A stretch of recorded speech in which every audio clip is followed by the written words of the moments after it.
some point, the phrase Souls-like kinda got lost in the proverbial sauce, despite the meaning behind it being more popular and loved now than ever. See, the term slowly started gaining traction in the early 2010s with the release of Demon's Souls, FromSoft's cult classic hit, and of course, Dark Souls, the first two dominoes in a line that would later on become nearly their entire identity and catalog.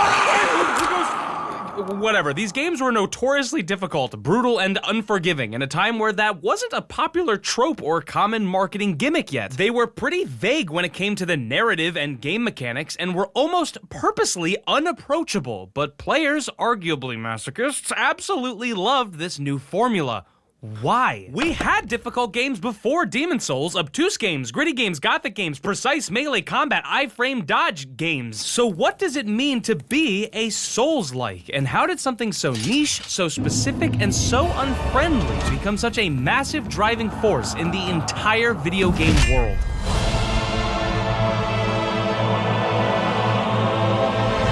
The term Souls-like was actually not initially used to categorize any game that takes inspiration or certain features from FromSoft. It was originally used to highlight the similarities between Demon's Souls and Dark Souls. But with the release of Bloodborne, Elden Ring, and so on, the definition of that gameplay package has since moved to the phrase Soulsborne. Okay, so Soulsborne, the official iconic game releases by FromSoft, and Souls-like is any other game that takes inspiration or gameplay features from a FromSoft game. Now that we've got that incredibly interesting and totally not arbitrary difference out of the way, we can start unraveling this mystery.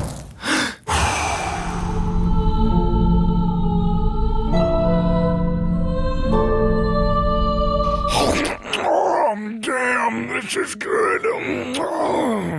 I'm sure at some point recently you've been playing a game and suddenly a feature or a moment happens that makes you go, hey, wait a second, I know you! It's almost like a damn psyop at this point. You're seeing symbols, runes, sound effects, certain animation frames, and your brain does a Tony Hawk 900 and makes the connection. But while other subgenres can cross that line with only a few features, roguelites, Metroidvanias, boomer shooters, immersive sims, a Souls-like appears to be defined more by a perceived atmosphere or vibe than by a simple checklist of traits. Almost every other design branch is mostly using the fundamentals as a foundation to build off of, while the vast majority of Souls-likes are trying to augment a singular thing, a very specific feeling. Larger-than-you bosses with precise movement patterns, interconnected worlds with looping shortcuts, a punitive resource loss on death, a checkpoint system where you'll level up and gain resources, a dark, gothic, and often grotesque aesthetic, a universal currency, and some other less necessary stuff. And yeah, a high difficulty, it's probably gotta be pretty damn hard. That's like been the whole thing since the extremely subtle Prepare to Die edition of Dark Souls. But because many of these things have obviously existed in other subgenres, we now often see games being mislabeled as something they're not. But what truly sets Souls-likes apart from other genres is their unique demand for a specific comprehensive gameplay package and not just a few select features. Listen,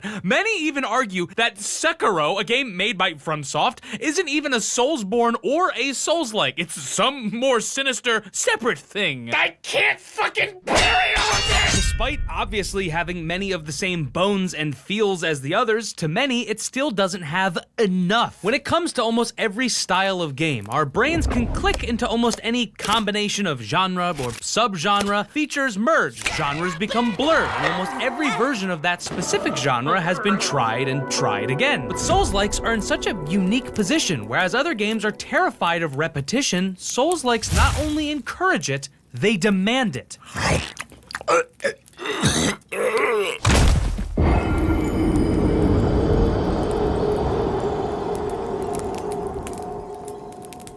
What differentiates a good Souls-like from a bad one? Oh, many will tell you straight up it's just how well a game can copy FromSoft. Hey, it's just like that thing that I already know that I enjoy. Familiarity is safety. And others will tell you it's how the design philosophy is merged with another core genre. Lies of P is a great example of the first bucket, a genuine...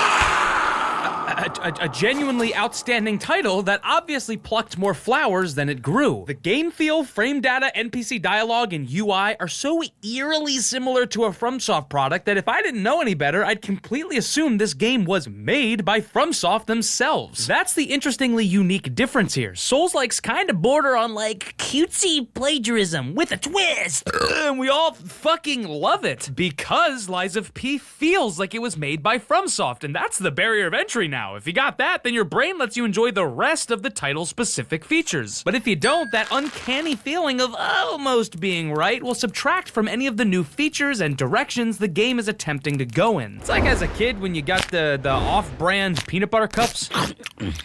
I get what they're going for, but the peanut butter's a little fucking weird. And now that you're hearing it, if you also love these games, I bet many of you are just now realizing this. And none of what I'm saying is meant to take away from the fantastic work that Round 8 put in. The art direction and music here is nothing short of, like, perfect. It's one of the only games I've finished multiple times, back to back, just so I could fight an additional secret boss. If you haven't played it yet, put it at the top of your to-playlist, man. And this crazy FromSoft copy-craving effect could not be illustrated more clearly than with the Lords of the Fallen version 2.0 update. But before I can tell you how insanely crazy the Latfa situation is, I want to let you know that this video is sponsored by Raycon!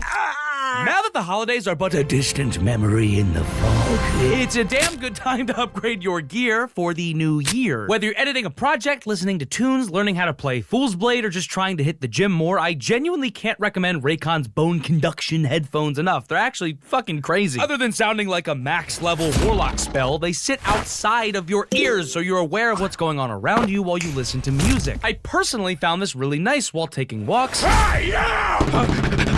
Or talking to a friend at the gym. They're incredibly comfortable, especially for someone like me with goblin ears who typically struggles to find earbuds that fit perfectly. Outstanding battery, great sound, and honestly just awesome tech. I'm quite impressed by these little noodles. My skull has become the speaker! So, go to raycon.com/CTHDBC to get up to 20% off everything, even a Raycon employee's skin. Oh, you guys aren't doing the skin promotion anymore? Oh, you were never doing one, and if I keep mentioning it, you won't pay me. Okay, the skin stuff is off. You'll just have to snag their amazing headphones by clicking my link in the description. Thanks again to Raycon for sponsoring this one. Let's get back to it. Lords of the Fallen. No, not that Lords of the Fallen. The second Lords of the Fallen. No, that's Lords of the Fallen 2, the third game in the franchise. I'm talking about Lords of the Fallen, the one that initially during development was called Lords of the Fallen 2, but then was released with the title The Lords of the Fallen, but they removed the to avoid any confusion, finally landing on the exact title as the first game, and now the third game is the second one? Got that? I think I'm starting to smell sounds. The game was...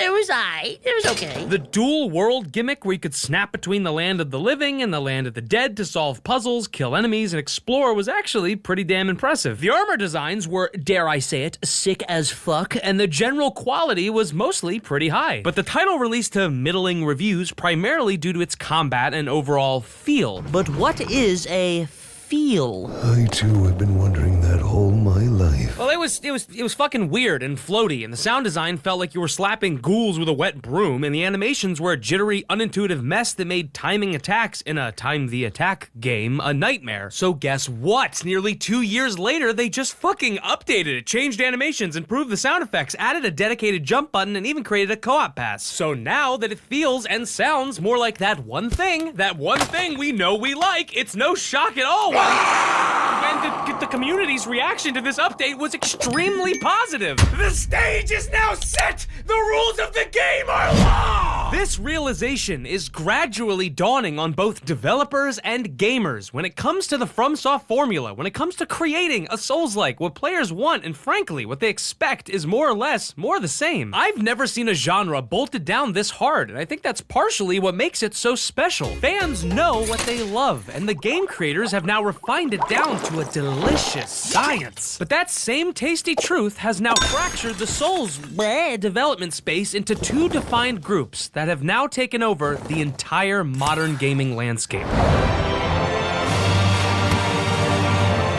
We've now now spoken at lengths about Souls-likes and Soulsborns, but there's actually a third one that's just starting to make some waves. A Souls-lite.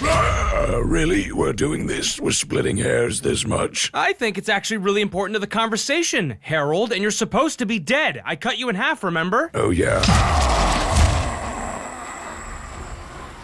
A Souls-lite is a wildly different game that takes a few defined exact features from a Souls-like. This is the second bucket. When a title wants to somewhat invoke that feeling of a Souls-like, but also, understandably, doesn't even want to attempt to land that third-person lock-on role-spamming FromSoft feeling, this is usually the route they'll pursue. Some of the games that are argued to be in this subcategory are Hollow Knight, Silksong, Blasphemous 1 and 2, both Remnants, Death's Door, and Another Crab's Treasure.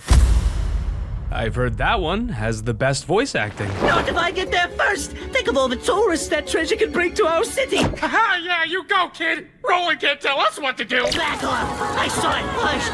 Get your own trash, suckers. The corporations don't control us! What is that thing? I've never seen anything like it. It's a message from the captain. It's got his face right on it.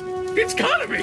Hit me up if you're making a game. So, yeah, these games all stand on their own clearly in visuals and gameplay mechanics. They're very different and also debated when it comes to how much they do or don't leak into the mentioned genres. But check this out. Bonfires, resource loss on death, Estus flasks, tightly animated difficult combat, even exhausting dialogue. And I know that seems like a Skyrim with guns moment, but I swear I am not crazy! Now, the space is still heavily debated. What's a Souls-like? What isn't? What's a Souls-lite? Is that even real? Are genres real? How did FromSoft ever think double bosses were fun? And how the fuck is this still going? But mechanically, marketably, and communicatively, the powerhouse cohesion, the flavor that has enveloped the entire gaming market could not be more obvious and apparent. These games have dominated the most recent gaming showcases and sales charts. China's entire gaming market was changed forever when Black Myth stomped Elden Ring's sales and concurrent player numbers. They're constantly up for Game of the Year or other awards, and the player base's desire for these types of games appears to be insatiable. First Berserker, Jedi Fallen Order, and Survivor, the Neo games, and that other one with the big anime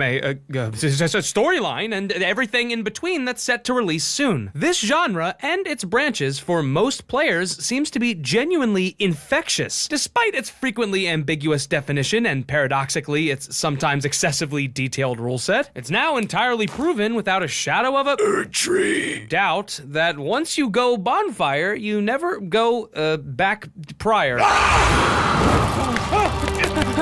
All right, I'm tired of you scaring me, creature. Show yourself.